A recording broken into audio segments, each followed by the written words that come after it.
Hey everyone, thank you for joining us for another podcast episode. Today I'm with Jessie Kinsley. Jessie and I went to Brandeis University together and we actually worked together at the phone bank. So, welcome, Jessie. Thank you for being our third guest. We're very excited to have you. And first, start off, just tell us who you are, what you're up to, just a little background of who is Jessie. Yeah, thanks. So I'm Jessie, and right now I'm in graduate school. I'm getting my master's in genetic counseling.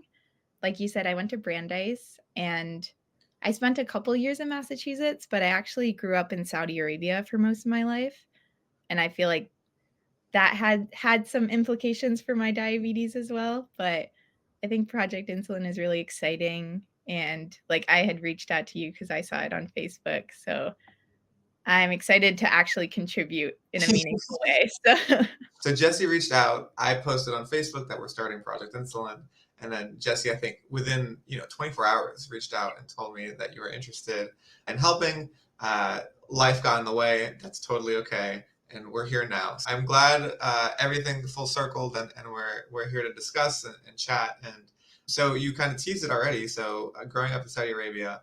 Tell us a little bit about your diabetes story, how you found out that you have diabetes, what was the transitioning into living a life as someone with diabetes. How old were you? All that kind of stuff.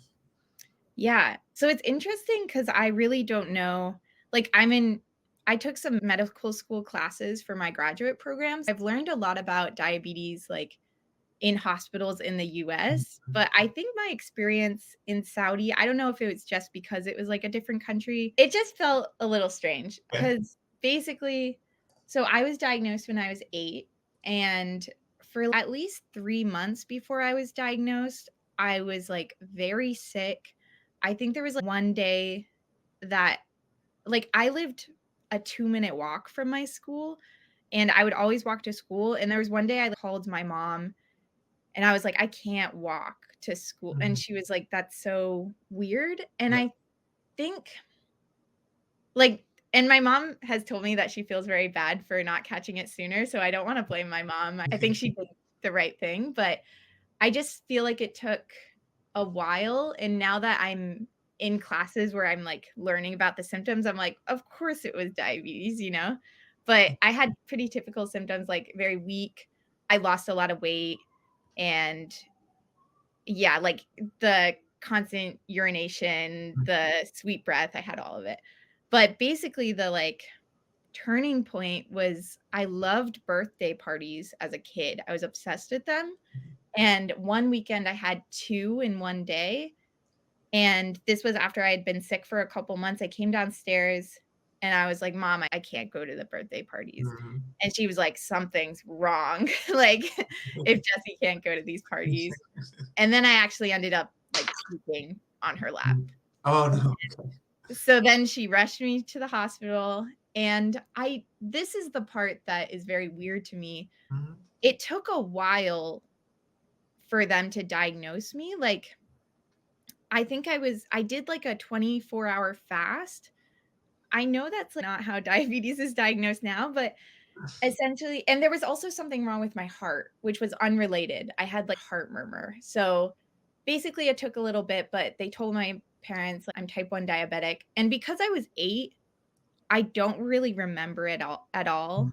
I've been told that, like, the first question I asked when I was diagnosed was, like, "Can I still eat Gushers?" So, I was just, like, very young and, like, didn't really understand, but I guess that was the beginning of it. Truly an 8-year-old's reaction. And was so I guess fill me in between 8 and you get to college. What was your experience like with diabetes as someone that was so young? How did it transition from your parents kind of helping to, okay, I'm doing this now? Yeah, it was hard. So, I went to boarding school for high school, Mhm. partly because I grew up in Saudi Arabia. So, I did feel like college wasn't really the time when it became my responsibility, that was high school, Mhm. and the year before I went to high school, I switched to an insulin pump, and that made things a lot easier because before that, it was syringes. I do think obviously diabetes was explained to me when I was 8, but Yeah. I think, and especially, like, I'm learning about this in my classes now, there's just, like, an assumption that a person with the disease knows it, which definitely is true, like, lived experience is valuable, but I think it would have helped if I was, like, re-explained at certain points, because I don't think I took it very seriously, and I think that went all the way through college, especially in college, there was, like, mental health issues Mhm. too. It was just, like, a hard time in general, so my diabetes really, I wasn't very on top of it. Yeah. And it wasn't until afterwards that, like, I think I got a new endocrinologist, and she really explained to me in a way that felt like, "Oh, these are the things I have to do, and here are the consequences if I don't," you know? And I think also at that time I had, like, an eye exam, and it was the first time that, like, they saw something that they were concerned about, so that was also part of the motivation. Huh. It's interesting because the last person who we interviewed, Johanna, which obviously you don't know because it hasn't come out yet at the time of recording, she also discusses the fact that she wished it was kind of laid out to her more. You know, she was 12, so a little older than 8, but still, she wished she was told more what would happen in the long run if she ran high blood sugars for a long time. Like she consistently ran high blood sugars or consistently ran low blood sugars, and how that affects her body in the long run. And the complications that can arise from it. It's interesting to hear you say that too, because again, this is for me as someone who is not in like this was not a part of my life ever until I met my partner, and then obviously Project Insulin and all this stuff. But hearing the stories, it's like filling in the gaps in my education as well. So it's very interesting to hear a common thread there. Yeah, I think, like, especially, I'm a huge advocate for diabetes camp. I didn't go to diabetes camp, and I just feel like that's a really good community space where diabetics can learn from each other. Because I think there's a way to do it with grace that's not like, "Here's what you should already know about your disease," or, like, you're not assuming that they don't know anything, but just, like, I don't know, updating, like, their understanding and the importance, I think, is helpful. Yeah. A space to learn no matter what level of previous knowledge you have. Yeah, for sure. Yeah. And so you mentioned that you got a new endocrinologist and she told you some things. What were some of the things that she told you that really resonated for you? Yeah, well, I mean, I'm sad because I don't have her because of my insurance anymore, like, switched insurances, but she was actually type 1 diabetic, and I thought what was so special about her and what really worked in managing my condition is that she really highlighted what I was doing for Uh-huh. so long, especially because I've had this disease for so long. I associated my, like, endocrinologist visit with, like, "You need to do this, and Uh-huh. you're not doing this enough," and it's like, I do everything I can, like, this is so hard to manage, and I do it 24 hours a day. I just felt like my old endocrinologist was really good at being like, "Hey, this day was fantastic. I don't get enough roses when it comes to, like, good things I do." It's Yeah. very easy to focus on the bad because they're so important, but I think if any endocrinologists are listening, I think that's a really good takeaway, and I try to, like, especially, like, I'm training to become a genetic counselor, so I'm also gonna be working with patients with chronic illnesses. I think that's a big takeaway for me is, like, emphasizing the highlights as well. Yeah. Yeah. Yeah. Yeah. That's a very good point and a good thing to share. So hopefully someone's listening. and We'll see.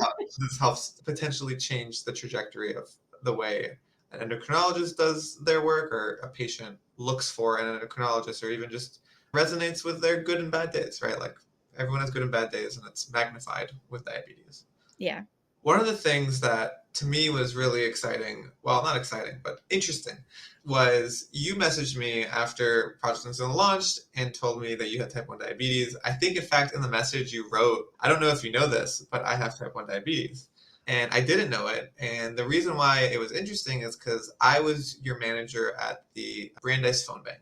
And to me now, it's like, oh, but like, what if something had happened? I didn't know. So I would have been totally unprepared. Like if it happened today, I'd know what to do.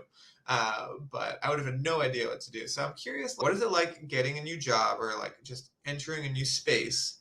And when do you like when do you make that, or how do you make that decision to share or not to share with someone about having diabetes? And do you discuss with employers, like, hey, I'm in the office if this happens, if I go low I need some sugar, if I go high and like I'm not responding I need some insulin?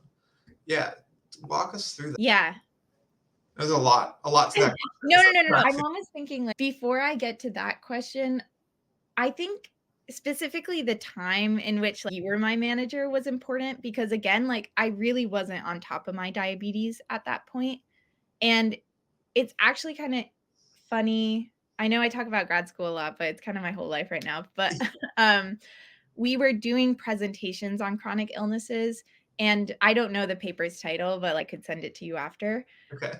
It was talking about adolescence and self-identity with chronic illnesses, Mhm. and it was talking about the spectrum of distancing and accepting, and a lot of adolescents will try to distance themselves from their chronic illness to, like, fit in, but it's found in a lot of adolescents who are more successful with their condition and are able to be more independent. They're very accepting of their condition and they talk about it more to people, they share. So I think, like, the fact that I didn't share it with you was, like, almost part of, like, my distancing Mhm. myself from the Mhm. condition. Because really during college, I didn't think about it at all, which was bad. I think now that I'm in, like, a much better place with my diabetes, how it shows up in my work, I like to bring it up when it's relevant. Mhm. For my classes, I like to bring it up because my Dexcom is on my phone, and I never want my professors to think that I'm, like, going on my phone. So, oftentimes after the first class, I'll be like, "Hi, my name's Jessie. Just so you know, I'm type 1 diabetic. My sensor's on my phone, so if I'm looking at that, that's why. I also have an insulin pump." And sometimes I say I might need to step out if my blood sugar is ever low or something like that. And that's been pretty good. Usually professors will say they're kind and they'll be like, "Okay, if you need anything, let me know." But I think that's the responsibility I expect from, like, a manager. I think in any situation when I'm seeing people regularly, like, I have classmates who are in every single one of my classmates. For them, I'll let them know that my glucose nasal spray is in this pocket in my backpack, you know? Right, right. And I'll let them know that if I'm low, I'll feel shaky or I might feel, like, disoriented. I just feel like with managers, I usually know when I'm going low, Mhm. so I'll be able to do something. I think it would be a very serious condition where they would find me passed out, in which case they would probably call an ambulance anyways, so, you know? But I do think specifically with you, at that time, I just, like, wasn't really thinking about it, Mhm. and I think it is a good thing to bring up just because there are logistical things that come along with it, you Yeah. know? Yeah, like, we had, like, no phone policy. Like, Yeah. just that alone. But Uh, Phonathon was interesting because, I mean, I really wasn't at risk for going low there, yeah, you yeah, know? yeah, we had tons of candy all We the had time, so right? much candy. I wasn't walking around. Yeah. It was a very chill. I think if I had a job, like, I've gone on trips, like habitat trips. There, it's much more of a risk that I'll go low, so I'll be, like, more prepped. But, like, Phonathon, Yeah, it where wasn't that serious. you're sitting in a call center and you're eating candy for 3 hours is Right. basically is, like, what we were doing. Yeah, and Yeah. I mean, like, again, not to, like, put 20 or 19-year-old you on blast, like, it was just a curious thing that current me is interested in and fascinated by. I was also, like, a year older than you. What was I gonna, like, I Right. understand that, like, I was, like, a year or 2 older. It's not like my manager was, like, a real adult. I Yeah. was, like, a peer. So I get that as well. Yeah. Yeah. So yeah, well, thank you for sharing about how it's kind of changed over time. Uh, how you tell it makes sense to tell your teachers that I might be on my phone, but not necessarily that the nasal spray is in my pocket on the backpack, but telling the people who are in classes with you that's where the things are. So that makes a lot of sense.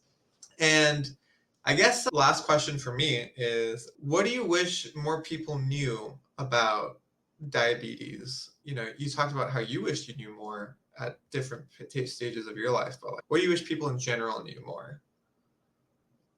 I think just the burdens of having a chronic illness, Hmm. it's a lot, especially like it compounds other difficulties in your life, and that it's already really hard to manage your condition, but it's extra hard when you have depression, which is more common in people with diabetes.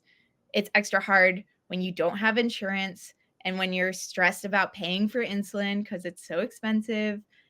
And like it makes everything harder. And Hmm. I think, especially going back to that, like focusing on the negatives, I just I don't know, I wish it was more common to just talk about my struggles and not have my friends be like, "Oh, that's really bad." Just, like, hearing it out because I need to complain about it all the time because it's never gonna go away, you know?